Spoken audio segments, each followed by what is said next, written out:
बिस्मिल्लाहिर्रहमानिर्रहीम। अस्सलाम वालेकुम दोस्तों, आज बात करते हैं लाहौर मोटरवे पे हुए उस अफसोसनाक वाक़े की जहाँ पे एक ख़ातून के साथ रात को जो है वो मुल्ज़मान ने गैंग रेप किया। और इस अफसोसनाक वाक़े पे जितना भी जो है वो दुख और तकलीफ़ का इज़हार किया जाए वो कम है। इसमें मज़ीद दुख और तकलीफ़ वाली बात यह है कि उसके साथ 2 बच्चे भी थे जिनके सामने उस ख़ातून को दरिंदगी का निशाना बनाया गया। दुनिया में ऐसे कई भी वाक़यात होते हैं, उनका तदारक कैसे किया जाता है, मुल्ज़मान को कैसे पकड़ा जाता है और फिर जराइम को कैसे हैंडल किया जाता है, ये बात बड़ी कॉमनली देखने वाली है। हमारे यहाँ तो बड़ी माज़रत के साथ सिर्फ जो है वो हम फ़ार एंड अगेंस्ट दलाइल देते हैं और फिर माशरे का ये हाल है कि हर बंदा जिसे समझ है और नहीं भी वो बोलना शुरू कर देता है। वो कानून के दलाइल भी दे रहा है, वो मुनसिफ भी है, वो वकील भी है। लेकिन महज़ब माशरों में जो सिंपली देखने वाली बात है कि अगर वहाँ पे कोई इशू आ जाता है तो आप उसे कैसे हैंडल करते हैं। सबसे पहले मैं आपको ले जाता हूँ फ़्रांस के वाक़े की तरफ। फ़्रांस में बटाकलां कंसल्टिंग हॉल है जहाँ पे 2015 में एक दिल दहला देने वाला वाक़या पेश आया। उस बटाकलां कंसल्टिंग हॉल में जब डांस हो रहा था क्लब के अंदर, तो अब्दुल हमीद अबाऊद नामी शख्स जो है वो असला लेकर वहाँ पहुँचा। वो फायर खोल देता है जिससे तकरीबन 95 लोगों की डेथ हो जाती है और 250 से 300 शदीद ज़ख्मी हो जाते हैं। उस कंसर्ट हॉल के अंदर जो है वो अफरा तफरी फैल जाती है। लोग जो हैं वो रोशनदानों खिड़कियों से छलांगे लगाकर ज़ख्मी हो जाते हैं, गिर जाते हैं, जानें बचाते हैं। लेकिन इतनी इंडिस्क्रिमिनेट फायरिंग होती है कि उसकी ज़द में जो आया अव्वल तो वो मर जाता है, या अगर वो ज़िंदा बच गया तो वो ज़ख्मी है। इस वाक़े के बाद जब ये शुरू हुआ तो पूरी दुनिया पे, क्योंकि 95 लोगों की डेथ हुई थी और करीब 250 से 300 लोग जो है वो उसमें ज़ख्मी हुए, तो फिर जब भी आप BBC या CNN को देखते हैं या ऑन करते थे, स्पेशली मैं तो देखता ही हूँ, तो वहाँ पे एक ही बात चल रही होती थी, Abdelhamid Abaaoud the principal accused of this case, Abdelhamid Abaaoud. वो ऐसे अब्दुल हमीद अबाऊद का नाम पुकार रहे होते थे कि शायद जैसे वो वाकई उनका जो है कोई इतना करीबी खो गया है। लेकिन वो क्या था कि वो उसे कहते थे Abdelhamid Abaaoud is the terrorist, वो दहशतगर्द है। और फिर तकरीबन 15 से 1 महीना लगा, 15 दिन से उन्होंने जब तक उसे पकड़ा नहीं तब तक उन्होंने छोड़ा नहीं।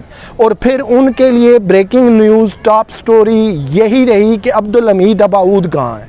और अब्दुल हमीद अबाऊद फ्रांस के बटाकलां कंसर्टिंग हॉल पर फायरिंग करने के बाद, 95 लोगों को मारने के बाद जो है वो फिर वहाँ से निकल के भाग जाने में कामयाब हो जाते हैं।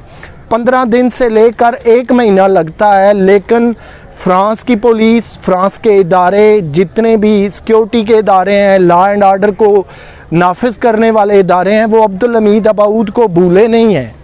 भूलते वो उस दिन है जिस दिन वो बेल्जियम के अंदर से अब्दुल हमीद अबाऊद को पकड़ लेते हैं। और वहाँ की पब्लिक क्या करती है कि जितने लोगों जो ज़ख्मी हुए थे, जिनकी वहाँ पे डेथ हुई थी, उनको वो सबको वहाँ पे फूल और गुलदस्ते रखते हैं, उनको अच्छे अच्छे लफ्ज़ों से याद करते हैं और उनके लिए दुआया कलमात कहते हैं। हमारे यहाँ बड़ी माज़रत के साथ सिर्फ हम गाली गलोच करते हैं, बुरा भला कहते हैं और दूसरों को ये दिखाने की कोशिश करते हैं कि हमसे बेहतर कोई भी नहीं है। अब इसके बाद आ जाइए, मैं आपको ले जाता हूँ यमन के शहर में कि जहाँ एक शख्स जो है वो बच्चे के साथ ज़्यादती करता है। वो बच्चा अंडर एज है, तो उस ज़्यादती के कुछ ही टाइम बाद वो पकड़ा जाता है। उसे यमन की अदालत में पेश किया जाता है और उसका ट्रायल होने पर फ़ौरन ही फ़ैसला सुनाया जाता है कि इसका केस प्रूव है, लिहाजा इस मुल्ज़म को जिसने इतना हीनियस ऑफेंस किया इसे सज़ाए मौत दे दी जाए। ये वीडियो आज भी इंटरनेट पे पड़ी हुई है, आप देख सकते हैं। वहाँ से फोर्सेस जो हैं उसको लेकर चलती हैं, तो एक मैदान में एक पक्की जगह है जहाँ पे उसे उल्टा लटाया जाता है पेट के बल, और वहाँ जो पुलिस वाले हैं उनके पास जदीद गन्स हैं। उसी मजमे में लोग बहुत सारे इकट्ठे हो जाते हैं देखने के लिए। वहीं पे उस मुलज़म की माँ भी है जो बड़ी चीखों पुकार कर रही होती है कि मेरे बेटे को छोड़ दो, छोड़ दो, छोड़ दो, लेकिन वो ऐसा नहीं करते। वहीं पे पुलिस जो है उसे उल्टा लटा के सर में फायर मारती है और वहीं पे ख़त्म कर देती है। ये कहानी है यमन की, जहाँ पर सज़ा को कैसे नाफज किया गया, ये बात देखने वाली थी। फ्रांस के कंसर्टिंग हॉल बटाक्लां का वाक़या मैंने आपको बताया कि वो कौमें सिर्फ फिर बातें नहीं बनाती हैं, अच्छे और बुरे फार एंड अगेंस्ट दलाइल नहीं देती हैं। 15 दिन लगे, 1 महीना लगे, फिर वो अब्दुल हमीद अबाऊद को बेल्जियम से अरेस्ट कर लेते हैं, पकड़ लेते हैं। वाक़या फ्रांस के अंदर होता है और अब्दुल हमीद अबाऊद जो है वो बेल्जियम चले जाते हैं, लेकिन वो उन्हें अरेस्ट करके छोड़ते हैं। अब आ जाइए वतन अज़ीज़ की तरफ कि यहाँ पर ज़ैनब का केस हो, दीगर जितने मासूम हैं उनका केस हो। ज़ैनब के केस पर जैसे मीडिया में बात उठी थी, आवाम का एक भरपूर रद्द अमल आया और फिर उस मुलज़म को सज़ाए मौत हुई और उस पर अमल दरामद भी किया गया। लेकिन उसके बाद ये था, उम्मीद पैदा होगी थी कि शायद अंडर एज बच्चे और बच्चियों के साथ ऐसे वाक़यात ना हों, लेकिन ये बात रुकने का नाम नहीं ले रही। और ये जो वाक़या मोटरवे पे पेश आया ख़ातून के साथ, जहाँ पर 2 बच्चों के सामने इज्तिमाई ज़्यादती का निशाना बनाया गया, ये वाक़या पूरे मुल्क और कौम की बुनियादों को हिला देने के लिए काफ़ी है। इसलिए कि जहाँ ज़ैनब कत्ल केस हो, रेप केस हो, दीगर कितनी बेशुमार मासूम बच्चे और बच्चियां हैं जिन्हें बदफेली के बाद कत्ल कर दिया जाता है। आप जुर्म की संगीनी और नौयत को देखिए। एक तो उनका रेप किया जा रहा है, वो अंडर एज बच्चे या बच्चियां हैं, और फिर ऊपर से कत्ल भी किया जा रहा है।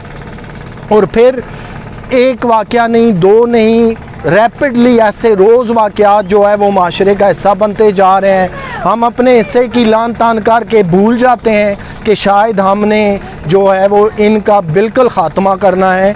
ऐसे माशरे के रेपिस्ट उन्हें जो है वो मुकम्मल सज़ाएँ दिलवानी हैं ताकि उनका हमेशा के लिए यहाँ से ख़ात्मा हो जाए। लेकिन बड़ी माज़रत के साथ ऐसा नहीं होता। इसलिए नहीं होता कि जहाँ पर रेपिस्ट हैं उनके केसेस चल रहे हैं, वो साल चलें, वो जेलों में महफूज खाने खाएं, सरकार के दिए हुए खाने खाएं, जेल जैसी महफूज पनाहगाह में रहें और साल विक्टिम्स को लग जाएं कि वो इंसाफ ले लें। ऐसा जब नहीं होता तो फिर माशरे में ऐसे रेपिस्ट पैदा हो जाते हैं। और जब तक आप निशान इबरत बनाने वाली सज़ाएँ नहीं देते तब तक बात बनेगी नहीं। ये सिर्फ फार एंड अगेंस्ट दलाइल देना, बुरा भला कहना, इनसे कभी माशरे नहीं सुधरे। स्टार्टिंग में मैंने जो आपको 2 गुजारिशात पेश की, बटाक्लां कंसर्टिंग हॉल फ्रांस हो या यमन का वाक़या हो कि जहां बच्चे के साथ ज़्यादती की गई और फिर मर्डर किया गया, तो फिर ऐसे माशरों में इंसाफ सिर्फ होता नहीं है बल्कि होता हुआ हर इंसान को नज़र आता है। हमारे यहाँ भी जब तक सरेआम फांसी के कवानीन नहीं होंगे, इबरतनाक सज़ाएँ नहीं दी जाएंगी, फिर आप कह सकते हैं मेरे और आपके बच्चों का फ्यूचर जो है वो महफूज है। और फिर ये वाक़या कि हमारी मोटरवेज़ और हाईवेज़ भी जो हैं वो भी अब महफूज नहीं रही। अब देखिए, अगर कोई शख्स मोटरवे पे गाड़ी लेके निकलता है, उसका पेट्रोल ख़त्म हो जाए वो या टाइमिंग का ख्याल ना करे, तो क्या ये राइट बनता है कि आप उसे कहें कि इसे टाइम का ही नहीं पता था, ये खातून क्यों निकली इतनी लेट, या इन्होंने निकलने से पहले गाड़ी का पेट्रोल क्यों चेक नहीं किया। देखिए, फ्रांस के अंदर अगर ये वाक़या पेश आता है तो वहाँ पे ये दलाइल नहीं दिए गए थे कि अब्दुल हमीद अबाऊद कंसर्टिंग हॉल में क्यों चले गए थे, उन्हें तो कहीं और जाना चाहिए था। यमन के अंदर अगर वाक़या हुआ था तो वहाँ ये दलाइल नहीं आए थे जी इतना जल्दी ट्रायल हो के तो 1-2 दिन में ही फ़ैसला आ गया और सर में गोलियाँ मार के रेपिस्ट को ख़त्म कर दिया गया। हमेशा अच्छे और सिविलाइज्ड माशरे जो हैं वो विक्टिम्स के साथ खड़े होते हैं, वो रेपिस्ट के हक़ में दलाइल नहीं देते। और अगर आपने बात समझनी है तो हमेशा असूल बना लीजिए कि पहले मज़लूम और ज़ालिम के दरमियान फ़र्क करना सीखिए, और फिर उसी फ़र्क की बिना पर आप जो है वो मज़लूम के साथ खड़े होंगे, ना कि रेपिस्ट के साथ। और माशरा आज अगर पूरा एक माशरा हमारा और वतन अज़ीज़, एक चीज़ जो डिमांड की जा रही है वो यही है कि ऐसे कवानीन बनाए जाएं कि मुल्ज़मान को इबरतनाक सज़ाएँ दी जाएं। जब तक आप ऐसा नहीं करेंगे, ऐसे रेपिस्ट घूमते रहेंगे, वो ज़ैनब का वाक़या हो, वो दीगर कोई वाक़या हो, फिर ऐसे वाक़यात चलते रहेंगे। अगर आपने अपने बच्चों को, मेरे बच्चों को, इस मुल्क के बच्चों को, हमारी माँओं बहनों को अगर सेफ़ करना है तो ऐसे कवानीन हो कि सरेआम फांसी दिए जाने से भी इतराज़ बिल्कुल ना किया जाए। क्यों कि जिन माशरों में मुजरमों के साथ नरमी बरती जाती है, वहाँ बेगुनाह लोग बड़ी बेदर्दी से मारे जाते हैं। अपना ख्याल रखिएगा। अल्लाह हाफ़िज़।